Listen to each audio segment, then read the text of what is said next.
लोकशाहीचा बुलंद आवाज, रिपब्लिकन वार्ता, महाराष्ट्र। वाहतूकदार बचाव भव्य विरोध प्रदर्शन मोर्चा आंदोलनाला मोठे यश। नाशिक प्रादेशिक परिवहन अधिकारी श्री प्रदीप शिंदे यांचे मानले आभार। सर्व वाहतूकदार यांना सूचित करण्यात येते की नाशिक प्रादेशिक परिवहन अधिकारी श्री प्रदीप शिंदे साहेबांच्या तत्परतेने रोजमार्टा कंपनीचे मालक आणि नाशिक कार्यालयात असलेल्या फिटनेस सेंटरमध्ये काही तांत्रिक अडचणी आहेत हे मान्य केले। लवकरात लवकर सुधारणा करण्यात येईल। यामुळे वाहनधारकांना यापुढे फिटनेस करतेवेळी त्रास होणार नाही याची शाश्वती देण्यात आली। सर्व संघटनांनी 1 जानेवारीपर्यंत फिटनेस सेंटरमधील तांत्रिक अडचणी दूर न झाल्यास फिटनेस सेंटर बंद करण्याची तंबी फिटनेस सेंटर मालकाला दिली। तसेच फी वाढ रद्द करा या आपल्या मागणीचा प्रस्ताव नाशिक येथून परिवहन आयुक्त यांच्याकडे पाठवण्यात आला आहे। म्हणून आपले आंदोलन काही काळासाठी पुढे ढकलण्यात येत आहे। श्री प्रदीप शिंदे साहेबांचे सर्व संघटनेतर्फे आभार मानण्यात आले।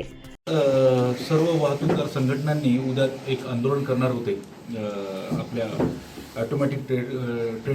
ऑटोमॅटिक टेस्टिंग सेंटरच्या होणाऱ्या त्या ठिकाणच्या विविध त्रासांबद्दल।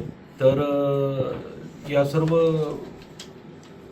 वाहतूकदार संघटनांच्या नेत्यांशी माझं बोलणं झालं आणि त्यांना म्हणालो की बाबा आपण आम्हाला थोडा वेळ द्या आणि त्या तत्पूर्वी आंदोलन करण्यापूर्वी माझी जरा भेट घेऊन आपण त्या विषयावर चर्चा करू आणि सोल्युशन काढण्याचा प्रयत्न करू। तर त्यानुसार यांनी माझ्या विनंतीला मान देऊन यांनी या सर्व पदाधिकारी या ठिकाणी माझ्याकडे आले। यांच्यासोबत आमची सखोल प्रत्येक मुद्द्यावर चर्चा झाली आणि त्याबद्दल आता पुढच्या आंदोलनाबद्दल तुम्हाला सचिन जाधव साहेब पुढच्या गोष्टी।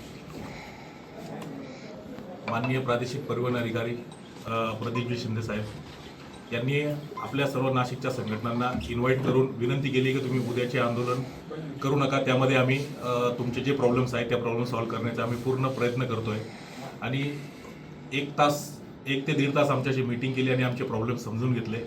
आणि नाशिकमध्ये असलेले रोजमार्टा कंपनीचे जे फिटनेस सेंटर आहे त्यांचे मालक चौधरी त्यांना दिल्लीवरून बोलवून घेतलं, तातडीने बोलवून घेतलं आणि या दक्षतेने जेवढ्या दक्षतेने वाहतूकदारांसाठी शिंदे साहेबांनी हा निर्णय घेतला आणि आपल्या सर्वांना। रिपब्लिकन वार्ता महाराष्ट्र न्यूजसाठी विशेष प्रतिनिधी आनंद दाभाडे, नाशिक।